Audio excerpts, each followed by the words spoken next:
30 करोड़ साल पहले America, Europe, Africa, Asia, Australia सातों महाद्वीप आपस में जुड़े हुए थे। यानी हमारी धरती के सारे जमीन एक जगह इकट्ठा था और एक ही विशाल महाद्वीप हुआ करता था। पृथ्वी की इस महाद्वीप को अल्फ्रेड वेगनर ने पेंजिया महाद्वीप नाम दिया। पृथ्वी के बाकी हिस्सों में सिर्फ पानी थी और बस एक ही महासागर बनकर पेंजिया को चारों ओर से घेरे हुए थे।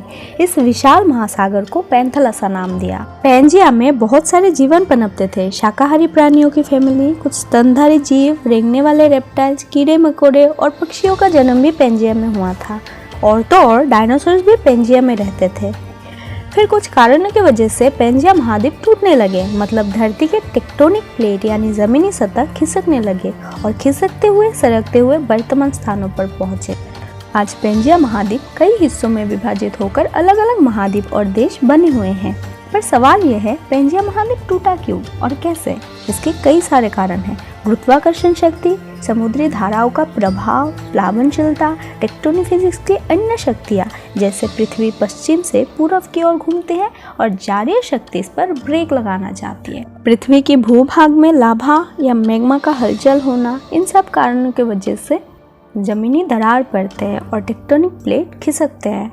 सबसे पहले पेंजिया दो भागों में टूटा। एक भाग उत्तर की ओर, दूसरे भाग दक्षिण की ओर प्रवाहित हुआ। उत्तरी भाग को लारेशिया और दक्षिणी भाग को गोंडवाना लैंड कहा गया।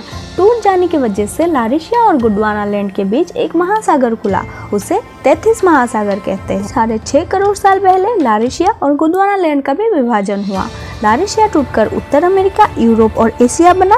गोंडवाना लैंड टूटकर दक्षिण अमेरिका, अफ्रीका, भारत और ऑस्ट्रेलिया जैसे द्वीपों का निर्माण हुआ।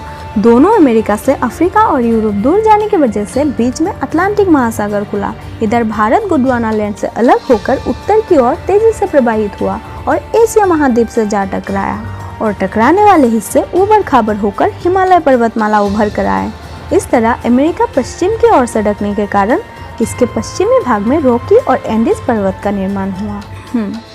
इस कॉन्टिनेंटल ड्रिफ्ट थ्योरी को हम क्यों माने? किसी धार्मिक किताबों में तो लिखा है नहीं कि हम इसे आंखें बंद करके विश्वास कर सके।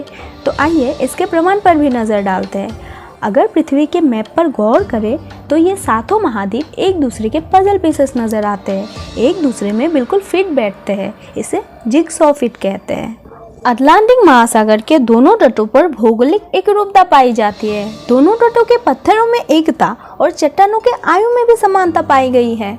दोनों तरफ के पर्वत भी सेम टाइप के पत्थरों से और सेम काल में बनी हुई है। ये सब देख के ऐसा प्रतीत होता है कि दोनों तट जुड़े हुए थे, जिसे अटलांटिक महासागर ने अलग कर दिया। कुछ जीवों के फॉसिल्स दक्षिण अमेरिका के ब्राजील, दक्षिण अफ्रीका और भारत जैसे देश में पाई गई हैं। इनमें से कुछ साइनोजेनेथस थेराप्सिस लिस्टोसेरस के फॉसिल, जिसे तैरना नहीं आता, साउथ अफ्रीका, इंडिया और ऑस्ट्रेलिया में मिले।